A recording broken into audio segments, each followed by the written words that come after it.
The rock you're looking at on Spain's coast isn't camouflaged. It's actively adjusting its disguise in real time in under 60 seconds. A 2024 study tested two Mediterranean scorpionfish species, Scorpaena matarensis and Scorpaena porcus, and found that they rapidly change body coloration to adjust to background color in less than 1 minute. But what almost nobody explains is the mechanism. The fish doesn't simply match a single color. While the dominant pattern of both Mediterranean scorpionfish species seems to be fixed, rapid changes in luminance of different bars within the pattern can mediate internal pattern contrast, promoting either background matching or disruptive coloration depending on the substrate. With disruptive coloration working by maximizing internal contrast and achieving differential blending of certain pattern parts with the background, delaying detection or recognition by disrupting the fish's outline. This means the scorpionfish on Spain's coast runs two completely different camouflage strategies simultaneously. One to disappear into the background color, another to break up its own silhouette so no eye can resolve it as a coherent shape. The rock that looks like it has always been there may have looked completely different 60 seconds ago on a different patch of seafloor. The scorpionfish is not hiding from you. It is specifically using you as cover. The black scorpionfish is predominantly found along the rocky coasts of the Mediterranean Sea and the eastern North Atlantic, extending from Norway down to the Canary Islands and along the western coast of Africa. Preferring shallow waters, typically dwelling on rocky substrates, sandy bottoms, and coral reefs. What is almost never discussed is what happens when humans enter those shallow waters. Scorpionfish in high-traffic tourist areas have been documented selecting positions on rocks where human movement disturbs and disorients prey above them. When swimmers and snorkelers move through the water column, small fish scatter upward in predictable patterns, directly above the stationary predator waiting below. The black scorpionfish exhibits a sedentary lifestyle with nocturnal feeding habits, but it is very common on seagrass beds and rocky substrates in shallow waters where human activity creates regular disturbance of the water column. Your presence in the water is not alerting it. It registered your approach through its lateral line before you were close enough to see it. It decided you were not prey and not a threat. And it is now using the disturbance you're creating to hunt everything above you. The pain from stepping on one doesn't peak immediately. It keeps getting worse for up to 90 minutes, and it can cause hallucinations. Initially, individuals punctured by scorpionfish spikes experience acute pain and burning sensation at the puncture site, accompanied by systemic symptoms such as nausea, vomiting, diarrhea, tachycardia, hypotension, loss of consciousness, difficulty breathing, and delirium. Pain intensity peaks at 30 to 90 minutes after envenomation, and other systemic symptoms generally last for 24 to 48 hours. If patients do not seek prompt treatment, secondary infection may ensue, and the lingering venom in the blister may cause dermal necrosis, paresthesia, and anesthesia. Pain may be so severe as to cause hallucinations. This is the detail almost nobody who steps on one in Spain is told. The moment of impact is not the worst moment. The worst moment is between 30 minutes and 90 minutes later, escalating continuously, potentially producing systemic neurological effects. The tourist who stepped on something sharp at the beach and decided to walk back to the hotel rather than seek treatment is experiencing an envenomation that is still accelerating long after they have left the water. The scorpionfish's venom continues working for 48 hours after the fish is dead, and fishermen are stung by them on the dock every year. Scorpionid fish can still sting and release venom up to 48 hours after they die. This means a scorpionfish caught by a fisherman off the Costa Brava, placed on a boat deck, transported to a market, and sold on ice that same afternoon still has fully active venom in every dorsal spine. Every year along Spain's Mediterranean coast, fishermen handling catch are envenomated by fish that died hours earlier. Every year, buyers at coastal fish markets who don't know what they're handling pick up a scorpionfish by its dorsal region and receive a full sting from a dead animal. The fish that stops being dangerous when it dies is not this one. The fish on the market slab with its eyes glazed over is still armed. It will remain armed until tomorrow night. The scorpionfish sheds its own skin regularly and the reason tells you exactly how long it has been sitting in the same spot. Because scorpionfish remain motionless for long periods of time, they often have parasites such as algae and crustaceans living on them. They get rid of these by shedding their outer layer of skin. The shedding cycle is directly proportional to how long the fish has held its position without moving. The longer the stillness, the more colonization accumulates on the skin surface, until the outermost layer needs to be discarded entirely. A scorpionfish with visible algal growth on its body has been completely motionless for long enough for photosynthetic organisms to establish a colony, absorb light, and grow. This is not a fish that moved to that rock recently. This is a fish that has been there long enough to become part of it. And it shed its skin the last time the same thing happened, and it will shed it again. And it will still be in approximately the same position. The rock, with the strange texture, is a fish wearing its own ecosystem. The scorpionfish already knows you are there, and it has made a decision about you. Research studying preyfish cohabiting with scorpionfish in Mediterranean algal forests found that when exposed to scorpionfish, wrasse increased their vertical distance from the predator, regardless of habitat structure, showing that preyfish are actively detecting and responding to scorpionfish presence even in complex environments where the fish should be visually impossible to locate.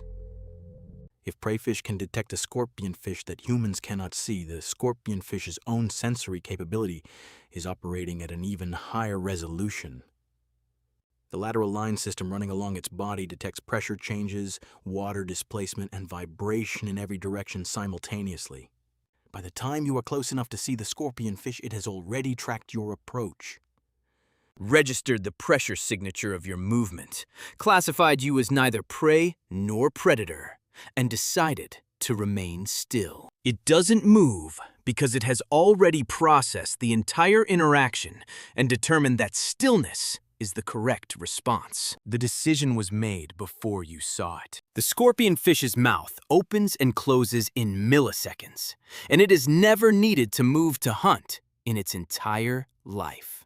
During aquatic suction feeding, the predator opens its mouth and rapidly expands its buccal cavity, generating a flow field external to the mouth. The rapid expansion produces high fluid velocities and accelerations that extend only a short distance from the mouth, about half of one mouth diameter, and only persist for several milliseconds. A stonefish, the scorpionfish's closest relative and fellow Mediterranean ambush predator, can strike in as little as 0.015 seconds, faster than a camera flash. The scorpionfish on Spain's coast operates on the same mechanical principle. The prey doesn't see it coming because there is nothing to see.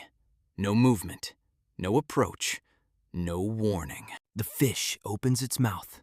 The water moves. The prey ceases to exist in the column above the rock. The mouth closes. The rock looks exactly as it did before. The scorpionfish has eaten.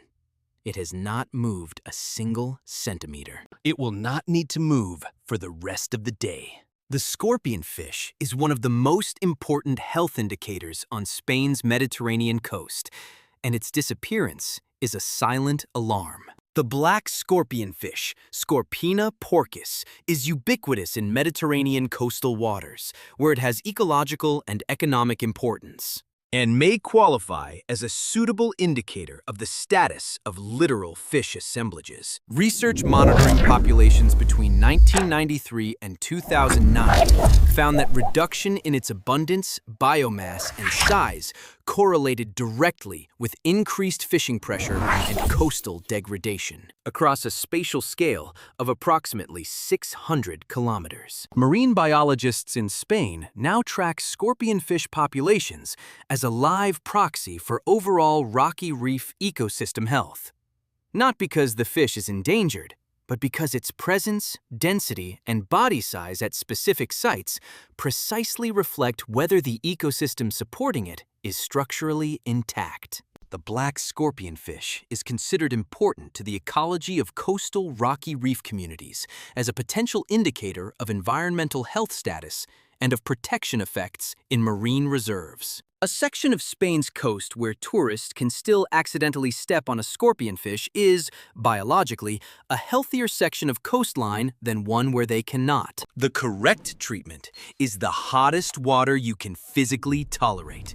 And almost every tourist does the exact opposite. The best treatment for scorpionfish envenomation is hot water immersion therapy, which takes advantage of the fact that the venom is heat sensitive. The affected limb is immersed in hot water at approximately 42 to 45 degrees Celsius, or as hot as the patient can comfortably tolerate, for about 30 to 90 minutes. And this process is repeated until the pain doesn't recur after removing the limb from the water. The instinct of almost every person who steps on a scorpionfish on a Spanish beach is to immediately run into the sea, into cold water, and submerge the wound. Cold water is the single worst response to scorpionfish venom. The toxin is heat sensitive, meaning cold water preserves it, concentrates it at the wound site, and maximizes both the duration and intensity of the pain. If patients do not seek prompt treatment, the lingering venom in the blister may cause dermal necrosis, paresthesia, and permanent anesthesia of the affected area. The tourists sitting on the sand with their foot in a bucket of cold seawater, waiting for the pain to pass, are actively prolonging their own envenomation. The scorpionfish's body is covered in structures that exist purely to look like something else, and scientists still don't fully understand how it coordinates all of them. Extreme cryptic morphology in scorpionfish includes bony head ridges, skin tabs called cirri, and irregular textures that help them mimic rock, coral rubble, algae, or sand. Color and pattern flexibility allows them to shift tones to match backgrounds across different microhabitats. Mediterranean scorpionfish are dichromats, with peak cone sensitivity at short and medium wavelengths, meaning they have limited ability to distinguish between differently colored substrates. This is especially true for substrates characterized by the greens, reds, and browns of the Mediterranean benthos. This suggests scorpionfish adjustment to different backgrounds is driven not by chromatic, but achromatic vision, matching patterns and contrasts rather than colors they can fully distinguish. This is the strangest detail of all.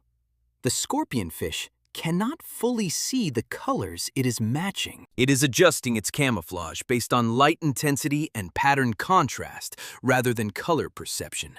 Running a camouflage system more sophisticated than its own visual system can fully evaluate. The fish on Spain's coast, wearing a costume of false algae, rock texture, and irregular shadows, is doing so based on a sensory picture of its surroundings that is fundamentally different from what the human eye sees. It cannot see itself the way you see it, and it is still invisible.